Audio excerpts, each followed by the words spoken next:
Vous êtes bien avec DJ Mystake et la légende. Et là, je suis avec une personne, je veux pas faire style que je la connais pas parce qu'on a fait des concerts, on a fait plein de choses ensemble, musicalement, je précise. Elle vient par le nom de Noémie, il y en a qui la connaissent avec Aina, on se connaît. Comment vas-tu, Noémie ? Ça va très bien, et toi ? Ça va, depuis tout ce temps qu'on devait faire cette émission. Ouais. Je pense qu'on a plein de choses à se dire parce que même dans la vraie vie, on se voit plus trop. C'est vrai. Tu es trop prise, tu es devenue une artiste internationale. Et donc, toi aussi. comment ça va depuis ? Ça va très très bien. Donc je posais... Ah, excuse-moi. Oui. Non, excuse-moi. Je vais poser la question directe. Pourquoi ce changement de nom ? Noémie, Aina, La Noémie. question qui revient souvent, j'ai changé de nom de scène depuis environ 3-4 ans. Pourquoi ? Parce que ça faisait une quinzaine d'années que je portais le nom de scène Aina. Ouais. Qui est un prénom malgache. Pour ceux qui ne savent pas, je suis d'origine franco-malgache. Mm-hmm. Donc je m'y retrouvais pendant une grosse partie de ma vie. Et puis à un moment, en évoluant en tant qu'artiste, oui, mais aussi en tant que femme. Mm-hmm. Dans ma vie, j'ai eu envie de faire de la recherche un peu sur mon identité, sur ce que je suis, sur ce que je veux vraiment être, ce que je veux vraiment faire. J'y suis encore d'ailleurs. Ok. Et ça s'est passé aussi par ça, par un changement de nom. C'est pas réellement un changement de nom puisque je reprends mon prénom d'origine. D'accord. Noémie, voilà, c'est mon prénom de naissance. Donc on pourrait croire que c'est un retour en arrière, mais non, pas du tout. Ça fait partie de l'évolution. C'est simplement que maintenant, j'ai envie d'être en parfaite adéquation avec moi-même. Noémie, c'est moi, autant sur scène que dans le quotidien. Donc voilà. Mais t'as pas eu peur justement en faisant ce changement-là, vu qu'on t'a connu avec Aina, en plus tu es pas dans n'importe quel titre, tu es quand même dans On se connaît, mais t'en as fait plein d'autres où il y a des morceaux avec Que Black, même ta carrière à toi-même, t'avais quand même un nom.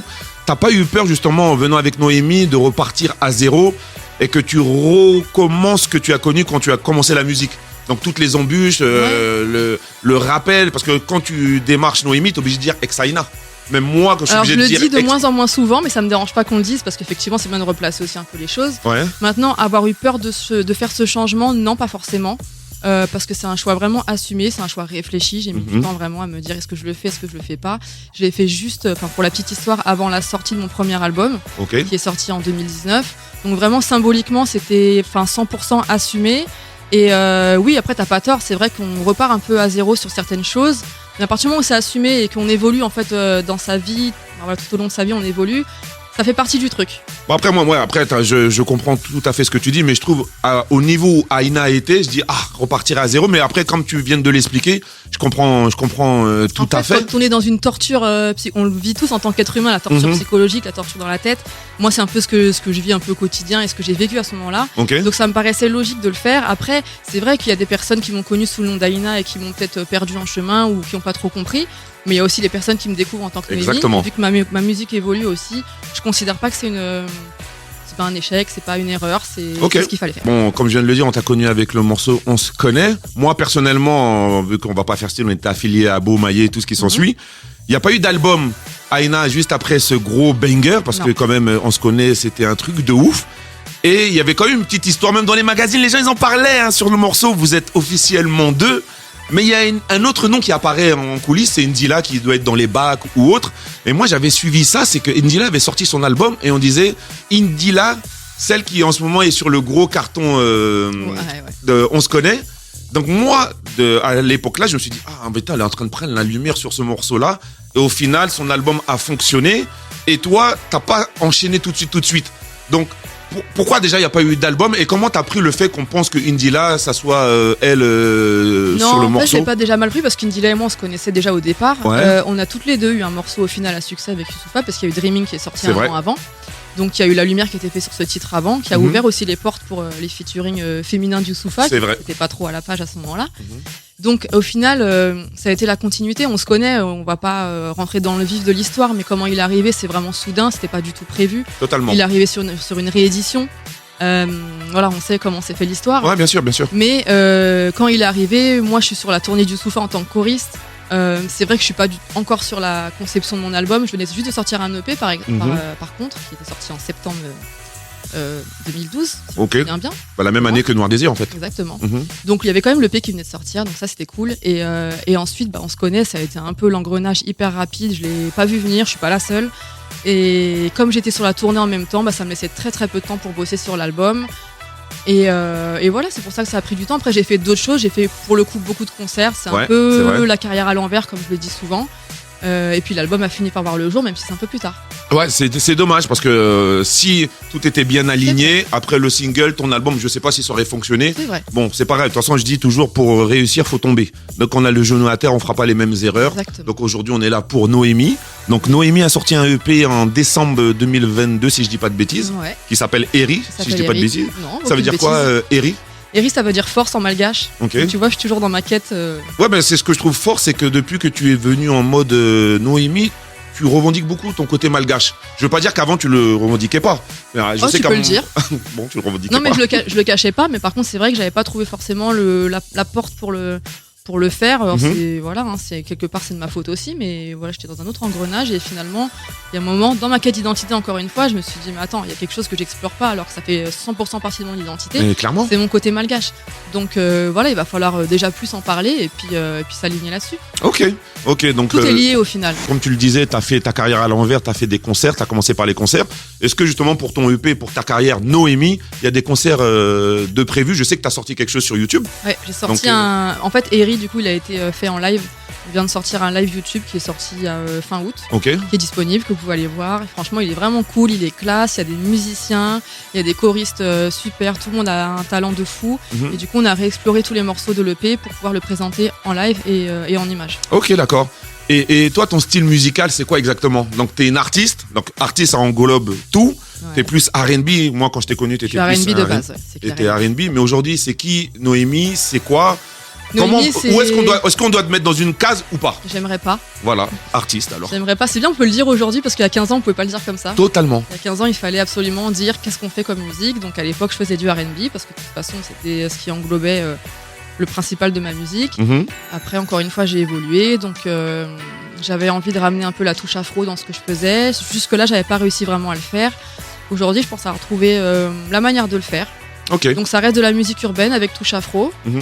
Voilà, j'ai toujours un peu un fond de variété aussi. C'est vraiment de la musique mélangée, c'est la musique du monde. C'est la J'aime musique bien. actuelle. J'aime bien la musique Ouais. du monde. Je suis passée J'aime. par la case variété aussi avec cette vie m'emporte. Oui, c'est vrai, mais on va parler aussi de ta C'était petite urbain variété hein. expérience à l'Eurovision. Aussi. Oui. Bon, voilà, j'ai juste dit c'est bon. Destination Eurovision. Ah, destination Ouais. Eurovision, c'était quoi c'était quoi les qualifications? C'est des genres de qualifications pour déterminer quel artiste va aller représenter la France à Ok. l'Eurovision. Et t'as C'est vécu l'année où il y avait Bilal Hassani. Ah, qui a d'accord. gagné. Et comment t'as vécu ça en fait, cette expérience? top. Parce que ça doit être une grosse machine, je pense. Ouais, c'était. En fait, moi, j'avais jamais fait vraiment comme tu dis, de machine télévisée comme ça. Mhm. J'avais jamais fait, donc c'était hyper enrichissant comme expérience. J'ai vraiment kiffé. Ok. Je savais quand même que par rapport à la chanson, pour être très honnête, t'aimes bien l'honnêteté, je le sais, Mhm. mais je savais très bien que la chanson que je proposais n'irait pas à l'Eurovision. Je m'en doutais quand même parce qu'elle était. Alors pourquoi Elle tu l'as avait faite? J'avais envie de. T'étais déjà Noémie à cette époque? J'étais déjà Noémie. Ah, ok, donc tu Ouais. t'assumais. Non, ah, Ouais. tu devais être relou. Oh là là. Mais pas du tout, mais jamais. Ah si, mais c'est bien. Si tu t'es battu pour ce titre-là, franchement, je valide. Moi, je l'avais écouté, je le trouvais bien. Je me suis dit, mais quand même. Après l'Eurovision, tout ce qui s'ensuit, des fois les morceaux c'est mystique. Hein. Il était pas formaté en fait, il y avait pas de refrain, c'était un peu tribal, afro, je sais pas si ça avait sa place. Peut-être t'avais peut-être 2 ou 3 ans d'avance. Peut-être, qui sait. Voilà, Noémie. Alors. Donc après Eri, il y a quoi de prévu? C'est sorti en Bien. 2022. Là, on est en octobre 2023. Est-ce Ouais. que tu comptes sortir un projet cette année ou tu es en train de le préparer? Alors j'aimerais qu'il sorte avant la fin de l'année, si je suis optimiste. Sinon, en début d'année prochaine, j'ai un deuxième EP sur le feu là qui est presque terminé. Dans la même veine que le premier ou Ouais. différent? Non, à peu près dans la même veine. C'est encore une fois, c'est la continuité. Donc il y aura des invités. Dans le premier, il y avait MC Box. Oui, il y avait MC Box. Dans le deuxième, il y aura des invités, ouais. Ah, tu peux Au pas. moins une déjà. Alors une, on peut pas avoir de petits noms, de premières lettres. Pas forcément de nom, mais c'est une grande artiste malgache. Ah ouais, toi t'es vraiment. Bientôt tu vas aller vivre là-bas, hein, j'ai l'impression. Pourquoi pas? Qui sait? T'es déjà allé toi à Madagascar? On devait y aller plusieurs fois et à chaque fois des petits soucis. J'espère que tu pourras y aller parce que c'est un très beau pays. Oh bah de toute façon avec tous les pays que je fais, bah. Ouais, mais le mien c'est le meilleur. Ah ok d'accord, Voilà. je viens de dire. Donc juste avant j'avais un Congolais, il me disait la même chose. mais on est obligé de Avant dire j'avais ça. un Antillais, c'était la Ouais, même ouais. chose. C'est la- J'avais un Breton, il a rien dit par contre. Ma mère est bretonne pour info. Ah ok. Vive la Bretagne. Autant pour moi. Et justement, comment tu vois justement l'évolution de la femme dans la musique? Parce que quand toi tu étais là, il n'y avait pas grand monde. Donc avant il y avait, après il n'y a plus et après il y C'est avait. exactement ça. Donc comment tu vois l'évolution aujourd'hui? En fait, c'est super spécial parce que moi, quand j'ai commencé la musique il y a 15-20 ans, Mhm. les filles dans le R&B, elles avaient grave leur place. Surtout qu'en fait, on se servait aussi beaucoup des filles pour faire les refrains. C'est vrai. Donc franchement, on avait limite une place assurée. Chaque label avait un peu sa petite meuf et C'est ça. tout. Voilà, bah, j'ai traversé ce truc-là aussi. Après, il y a eu toute la période où en fait les mecs ont commencé à se débrouiller tout seuls, avec leurs petits effets, leurs petits trucs. Donc là, il y a eu vraiment une période compliquée pour les chanteuses, en tout cas, les femmes, parce que voilà, j'ai senti qu'on n'avait plus vraiment notre place et qu'il fallait se battre. Déjà qu'à la base, il faut se battre quand t'es une femme, sans vouloir rentrer dans le débat. Il fallait se battre 10 fois plus. Après, ouais, j'ai l'impression que c'est en train de se réinverser un peu C'est vrai. depuis 1 an ou 2, donc on est sur la bonne voie, on va essayer de revenir à l'égalité. Non, mais c'est vrai. Après, maintenant, malheureusement, avec ce logiciel, l'autotune, maintenant, les rappeurs chantent. Ils appellent plus les chanteurs, ils font leur propre refrain, mais on a besoin de chanteurs, en fait. Mais c'est dommage parce que ça empêche pas la collaboration, en fait. Ouais, mais avec ce qui se passe aux États-Unis, je pense que le R&B est de retour, donc les vrais chanteurs sont de retour, et on a besoin des gens comme toi avec des vraies voix qui utilisent pas forcément l'autotune, parce que si vous l'avez pas vu en live, elles chantent vraiment, c'est très sale. Donc moi, je vous invite à aller la voir. Et une petite question, quel est le morceau inavouable que tu écoutes en cachette? Tu connais? Eh oui, ça se trouve, c'est oui. C'est pas c'est inavouable, oui. mais c'est un morceau qui est un peu spécial. Tu connais Funky Town? Funky Town. Funky Town. À l'ancienne? À l'ancienne. Oui. Oh, mais. Et genre, je fais tous les instruments et tout, je mime tous les instruments, c'est n'importe quoi. Ok, je vais essayer de trouver ça Funky Town. justement pour que les gens Mais il est découvrent. génial le morceau, attention. Hein. Oh, mais j'avoue, on va aller peut-être voir en ça. public, Ok.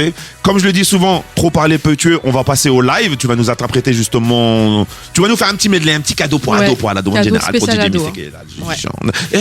Si on veut retrouver Noémie, les réseaux sociaux, c'est quoi? Eh ben, écoute, Noémie Musique à peu près partout, donc sur Instagram, sur TikTok, Noémie tout court sur Facebook. Ok. Et donc, si on veut tout savoir, les sorties d'albums, les concerts, c'est ici. Exactement. Et une date parisienne prévue ou pas? J'ai pas encore de date, mais ouais, j'attends que le deuxième EP sorte et je pense qu'après, on va y aller. Hein. Ok, d'accord. Ben là, en tout cas, nous, on va y aller pour un live incroyable, génial. C'est comme ça sur À la demande générale avec DJ Mystique et la légende. À tout de suite. Jusqu'à 22h sur Ado. À la demande générale avec DJ Myst.